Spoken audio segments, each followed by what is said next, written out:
채권하는 사람 고부장입니다. 오늘은 논어에 대해서 말씀드립니다. 동양 철학자 신정근이 지었습니다. 논어를 읽어야 할 시간이라는 책입니다. 논어에 대한 현대적인 해석을 쓴 책입니다. 아마도 신정근은 커피 애호가인 것 같습니다. 논어를 카페 모카에 비유하고 있습니다. 카페 모카는 처음에는 입술과 혀로 초콜릿 가루를 만나고 잔을 더 기울이면 느리게 움직이는 구름 같은 휘핑크림을 만난 후에 에스프레소와 데운 우유로 된 카페라떼가 입속으로 쏙 들어온다. 논어는 마치 카페 모카와 같다. 이게 무슨 얘기인가요? 카페 모카는 세 가지 맛이 있다는 거예요. 그다지 진하지도 자극적이지도 않지만 혀를 잘 굴리면 다르면서도 한 곳에 어우러진 맛을 음미할 수 있는 것이 카페 모카다. 그래서 논어를 세 측면에서 이해하면 좋겠다라고 얘기하고 있습니다. 꽤 현대적인 해석이죠. 세계 4대 성인으로 얘기할 때 들어갈 만큼의 성자입니다.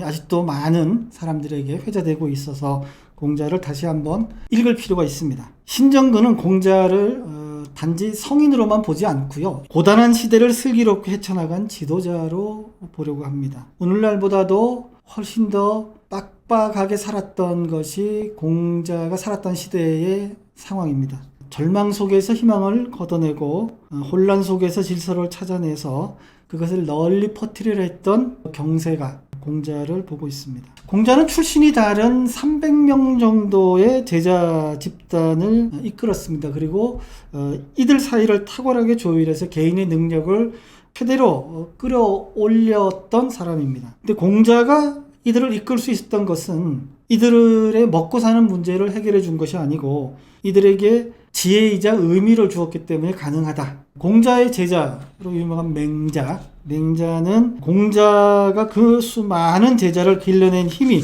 어떤 것인가를 이렇게 설명합니다. 덕으로 사람을 이끌면 마음이 우러나고 기뻐하며 진정으로 믿고 따르게 된다. 공자가 그러했다.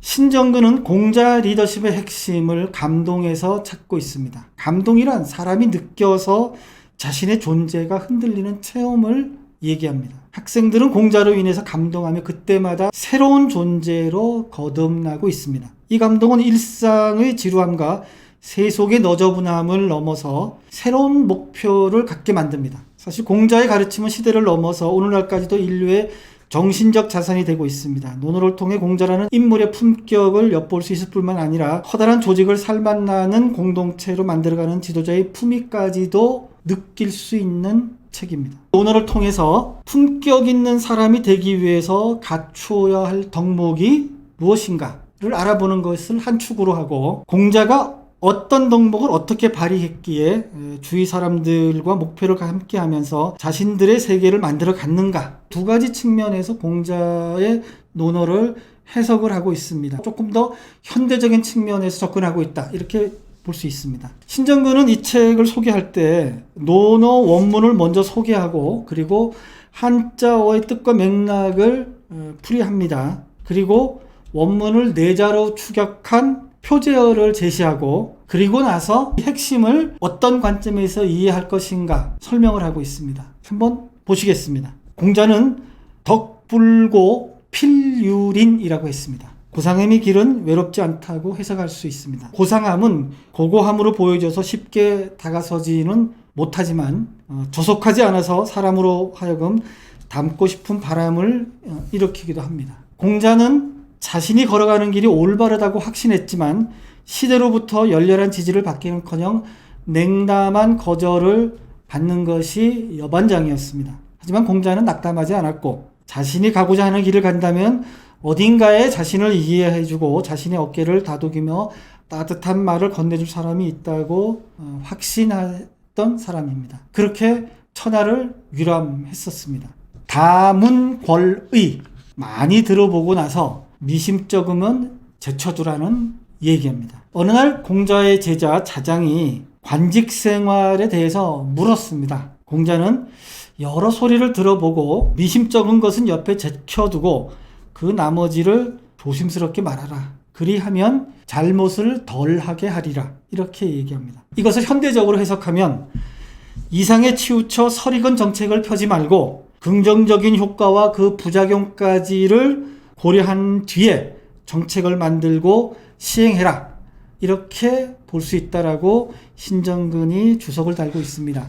현재 정치를 하는 정치인, 행정을 하는 행정가들에게도 꼭 필요한 말이기도 합니다.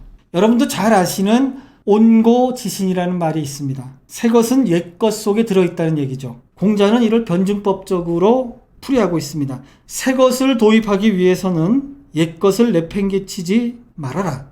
새 것은 옛 것 속에 들어있으면서 옛 것의 한계를 극복하고 등장하는 것이다. 이렇게 설명하고 있습니다. 고기양단, 길을 양갈래로 나눠서 두드리라, 이런 뜻입니다. 누가 질문을 하면은 모든 것을 알아서 포괄적으로 답해주지 않고 그 질문하는 사람의 처지, 그리고 질문을 하는 사람의 핵심이 무엇인지를 파악해서 그 질문에 맞게 답을 해주곤 했습니다. 한 가지 사실을 놓고 두 집단이 양극단적인 견해를 제출해서 충돌하는 경우도 있습니다. 이럴 때는 서로가 동의할 수 있는 새로운 공간을 만들어내는 것이 중요합니다. 자신의 존재감을 위해서 특정 집단의 이해를 국민의 이해인 양 호도하지는 않았는지, 반대를 위한 반대를 하지는 않았는지 돌아보아야 한다. 근거 없는 확신은 사람을 불편하게 한다. 각각의 처지에 맞는 그런 해답을 내야 된다. 이렇게 얘기하고 있습니다. 택선종지, 좋은 곳을 따라가라, 이런 뜻입니다. 창의는 어디에서 오는가? 기존 매뉴얼을 충분히 숙지한 뒤에 그것을 재조합하고 재편집하면서 다른 아이디어가 샘솟게 된다.